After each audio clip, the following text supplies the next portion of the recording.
Hello മക്കളെ, wings അക്കാഡമിയുടെ പുതിയൊരു ക്ലാസ്സിലേക്ക് എല്ലാവർക്കും സ്വാഗതം. അപ്പൊ നമ്മൾ ഇന്ന് പഠിക്കാൻ പോകുന്നത് 8ാം ക്ലാസ്സിലെ 3ാമത്തെ ചാപ്റ്റർ ആയിട്ടുള്ള ലെറ്റ്സ് റീഗെയിൻ അവർ ഫീൽഡ് എന്നുള്ള ചാപ്റ്ററിലെ ഇമ്പോർട്ടന്റ് ആയിട്ടുള്ള ക്വസ്റ്റ്യൻസും അതിന്റെ ആൻസേഴ്സും ആണ്.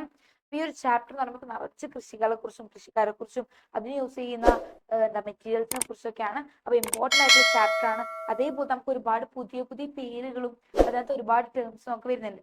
നന്നായിട്ട് പഠിച്ചാൽ മാത്രമാണ് നമുക്ക് കൺഫ്യൂഷൻ ഇല്ലാതെ എഴുതാനായിട്ട് പറ്റുള്ളൂ. ഓക്കെ, അപ്പൊ ടെൻഷൻ ഒന്നും ആരും അടിക്കണ്ട, നിങ്ങൾക്ക് എളുപ്പമായിട്ട് പഠിച്ചെടുക്കുക. ടീച്ചർ ജസ്റ്റ് പറഞ്ഞതേ ഉള്ളൂ. നമുക്ക് പെട്ടെന്ന് എന്ത് ചെയ്യാം, ക്വസ്റ്റ്യൻസ് പോവാം. ഓക്കെ, ഫസ്റ്റ് ക്വസ്റ്റ്യൻ ഒന്ന് വായിച്ചു നോക്കി മക്കൾ. ടീച്ചർ എപ്പോഴും പറയുന്ന പോലെ തന്നെ ക്വസ്റ്റ്യൻ നന്നായിട്ട് വായിച്ചു നോക്കാം. Find the odd one and write the common feature of others. Odd one ആയിട്ടുള്ള ഏതാണ് തിരഞ്ഞെടുക്കുക, ബാക്കിയുള്ളവരുടെ കോമൺ ഫീച്ചർ എഴുതാനാ പറഞ്ഞിട്ടുള്ളത് അല്ലേ. ഓക്കെ, നമുക്കറിയാം ആ പേരുകളൊക്കെ ഒന്ന് വായിച്ചു നോക്കി. Boer, Jamunapari, Attappadi Black and Neelidevi. ഇതിനകത്ത് ഈ ബോറും ജമുന പ്യാരിയും അട്ടപ്പാടി ബ്ലാക്ക് എന്നുള്ള ഈ 3 പേരുകൾ ആരുടെ പേരുകളാണ്? അതെ, ഗോട്ടുകളുടെ പേരാണ്. അതായത് ആടുകൾക്ക് ഇടുന്ന പേരാണ് ഈ പറഞ്ഞ 3 പേരുകളും. അപ്പൊ നീലിദേവി എന്ന് വെച്ചിട്ടുണ്ടെങ്കിലോ നമുക്കറിയാം ബഫല്ലോടെ പേരാണ് നീലിദേവി അല്ലേ. ഓക്കെ, അപ്പൊ ഇത്രയേ ഉള്ളൂ മക്കളെ. ഇതിനകത്ത് വെറൈറ്റി ആയിട്ട് വരുന്ന പേര് ഏതാണെന്ന് വെച്ചാൽ നമുക്ക് ഉഷാറായിട്ട് പറയാം. ഏതാണത്? നീലിദേവി ആണ് അല്ലേ. ഇതിനകത്ത് ബാക്കി വരുന്ന 3 ആൾക്കാരും ഗോട്ടിന്റെ വെറൈറ്റീസ് ആണ്, അതായത് ആടുകളിൽ കാണുന്ന വെറൈറ്റീസ് ആണ്. പക്ഷെ അതേസമയം നീലിദേവി ആണെങ്കിലോ ബഫല്ലോ വെറൈറ്റി ആണ് അല്ലേ. അപ്പൊ നമുക്ക് എന്ത് പറയാം? The odd one is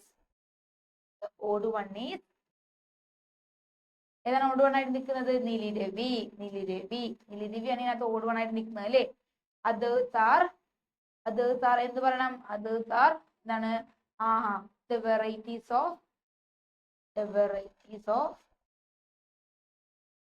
of ആരുടെ വെറൈറ്റി ആണ് ടീച്ചർ പറഞ്ഞിട്ടത്? ഗോട്ട് ആണ് അല്ലേ. ഗോട്ടിന്റെ വെറൈറ്റി ആണെന്നുള്ളത് പറയണം കേട്ടോ.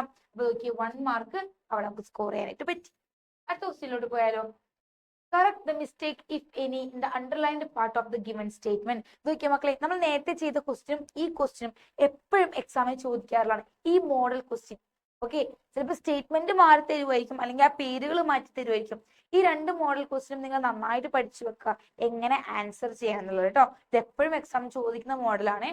ഓക്കെ, അപ്പോൾ എന്തെങ്കിലും അണ്ടർലൈൻ ചെയ്തിട്ടുള്ള ഭാഗത്ത് എന്തെങ്കിലും മിസ്റ്റേക്കുകൾ ഉണ്ടെങ്കിൽ അത് തിരുത്തി എഴുതാനാണ് നമ്മളോട് പറഞ്ഞിട്ടുള്ളത് അല്ലേ. ഫസ്റ്റ് എന്താ പറഞ്ഞേക്കുന്നത്?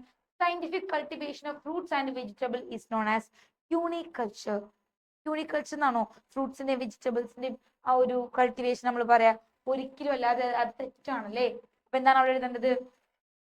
ഒന്നാമത്തെ ആൻസർ ആ ഒരു സ്റ്റേറ്റ്മെന്റ് എടുത്ത് എഴുതണം കേട്ടോ. ടീച്ചർ ജസ്റ്റ് ആ ഒരു പേര് മാത്രമേ എഴുതണുള്ളൂ. പക്ഷെ നിങ്ങൾ എഴുതുമ്പോൾ എന്ത് വേണം? ആ ഒരു സ്റ്റേറ്റ്മെന്റ് എടുത്ത് എഴുതിയിട്ട് വേണം എന്ത് ചെയ്യാനായിട്ട് അവിടെ ആ ഒരു ആൻസർ മാറ്റി എഴുതാൻ കേട്ടോ. അപ്പൊ നമുക്കറിയാം the cultivation of fruits and vegetable is known as horticulture. ഏത് കൾച്ചറാണ് മക്കളെ? അത് ഹോർട്ടിക്കൾച്ചർ എന്നാണ് പറയാ അല്ലേ. ഓക്കെ, ഇനി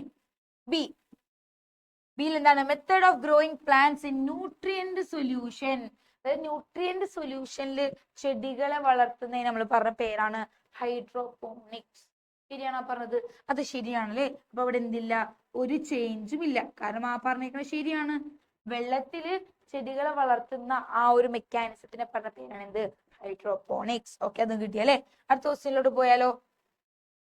Select the statement from the given box related to the application of microbial fertilizers in agriculture.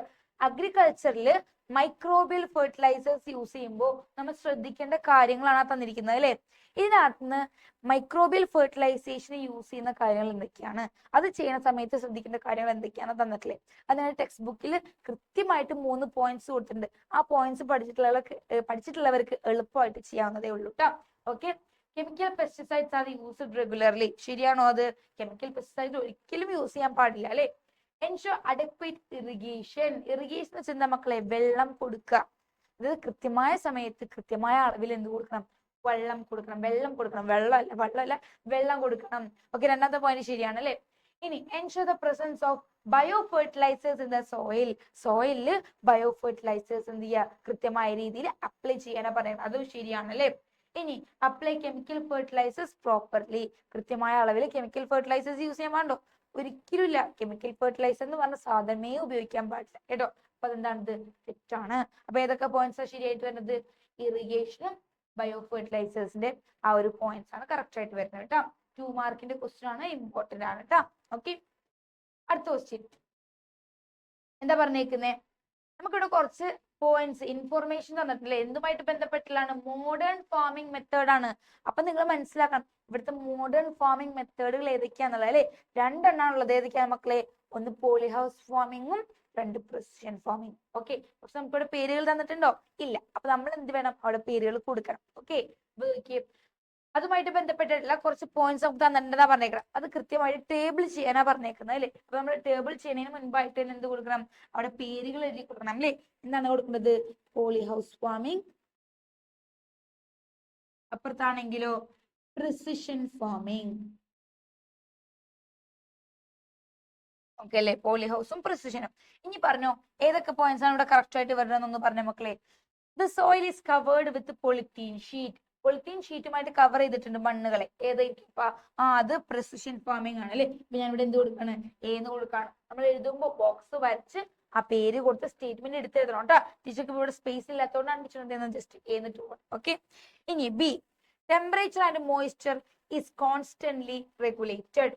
ടെമ്പറേച്ചറും മോയ്സ്ചറും കോൺസ്റ്റന്റ് ആയിട്ട് റെഗുലേറ്റ് ചെയ്യുന്നത് ഏതാണ് മക്കളെ? അത് പ്രിസിഷൻ അല്ലല്ലോ, പോളിഹൗസ് ഫാമിംഗ് ആണ്. ഓക്കെ, ഇനി C, the crop field is completely or partially covered by transparent polythene sheet.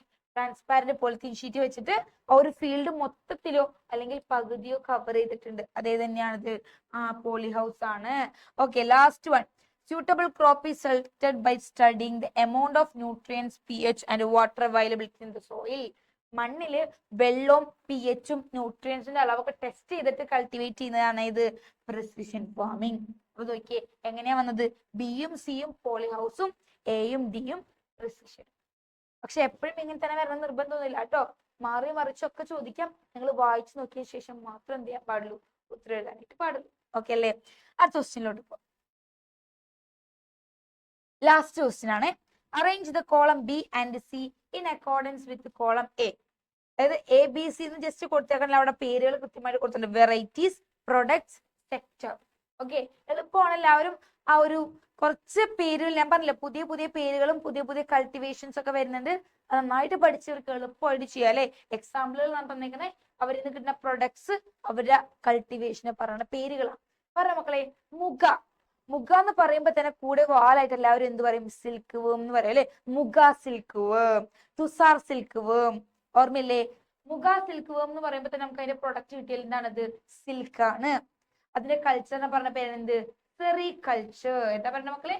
Sericulture. ഒരിക്കലും ഇങ്ങനെ വരട്ട് വെക്കരുത് കേട്ടോ. എഴുതുമ്പോൾ അതിന് നേരെ നേരെ എടുത്ത് വേണം എഴുതാനായിട്ട്. ഓക്കെ, ഇനി കട്ട്ല. കട്ട്ല എന്ന് പറയുമ്പോൾ തന്നെ നമുക്ക് കൂടെ കുറച്ച് പേരിലും കൂടി വരും. രോഹു, കട്ട്ല, അതേപോലെ തന്നെ എന്താ പറയാ, ഇതൊക്കെ എന്താ മീനുകളുടെ പേരാണ് അല്ലെ. മീനുകളെ നമുക്ക് കഴിക്കാൻ കിട്ടുന്ന എന്താണ് മക്കളെ? മീറ്റ് ആണല്ലേ. ഓക്കെ, ഞാൻ അതിന്റെ കൾട്ടിവേഷൻ പറഞ്ഞ പേരുണ്ട് പിസി കൾച്ചർ. ഓക്കെ, ഇനി ലാസ്റ്റ് വൺ, ഞൊടിയൻ. ഞൊടിയൻ എന്ന് പറയുമ്പോൾ തന്നെ എല്ലാവർക്കും അറിയാലേ എന്താണിത്? ഹണി ബി ആണ്. കിട്ടുന്ന പ്രൊഡക്റ്റ് എന്താണ്? ഹണിയാണ്. അവരാ ഒരു കൾച്ചറിനെ പറഞ്ഞ പേരെന്ത്? എപ്പി കൾച്ചർ. എളുപ്പമാണ്. ജസ്റ്റ് ഒന്ന് പഠിച്ചു കഴിഞ്ഞാൽ ഈസി ആയിട്ട് ആൻസർ ചെയ്യാവുന്നതേ ഉള്ളൂ കേട്ടോ. എല്ലാവരും നന്നായിട്ട് പഠിക്കണം. എളുപ്പമുള്ള ചാപ്റ്റർ ആണ്, പക്ഷെ പഠിച്ചില്ലെങ്കിൽ ഭയങ്കര പണിയായിരിക്കും. ഓക്കെ, നമുക്ക് കൺഫ്യൂഷൻ ആയി പോകും പേരുകൾ അങ്ങോട്ടും ഇങ്ങോട്ടും ഒക്കെ. കൃത്യമായിട്ട് പഠിച്ചു പോയാൽ എളുപ്പമായിരിക്കും കേട്ടോ. ഫുൾ മാർക്ക് വാങ്ങാനായിട്ട് പറ്റും. അപ്പൊ ഇത്രയും കാണാൻ നന്നായിട്ട് പഠിക്കാം. അപ്പൊ താങ്ക് യു ഫോർ വാച്ചിങ്.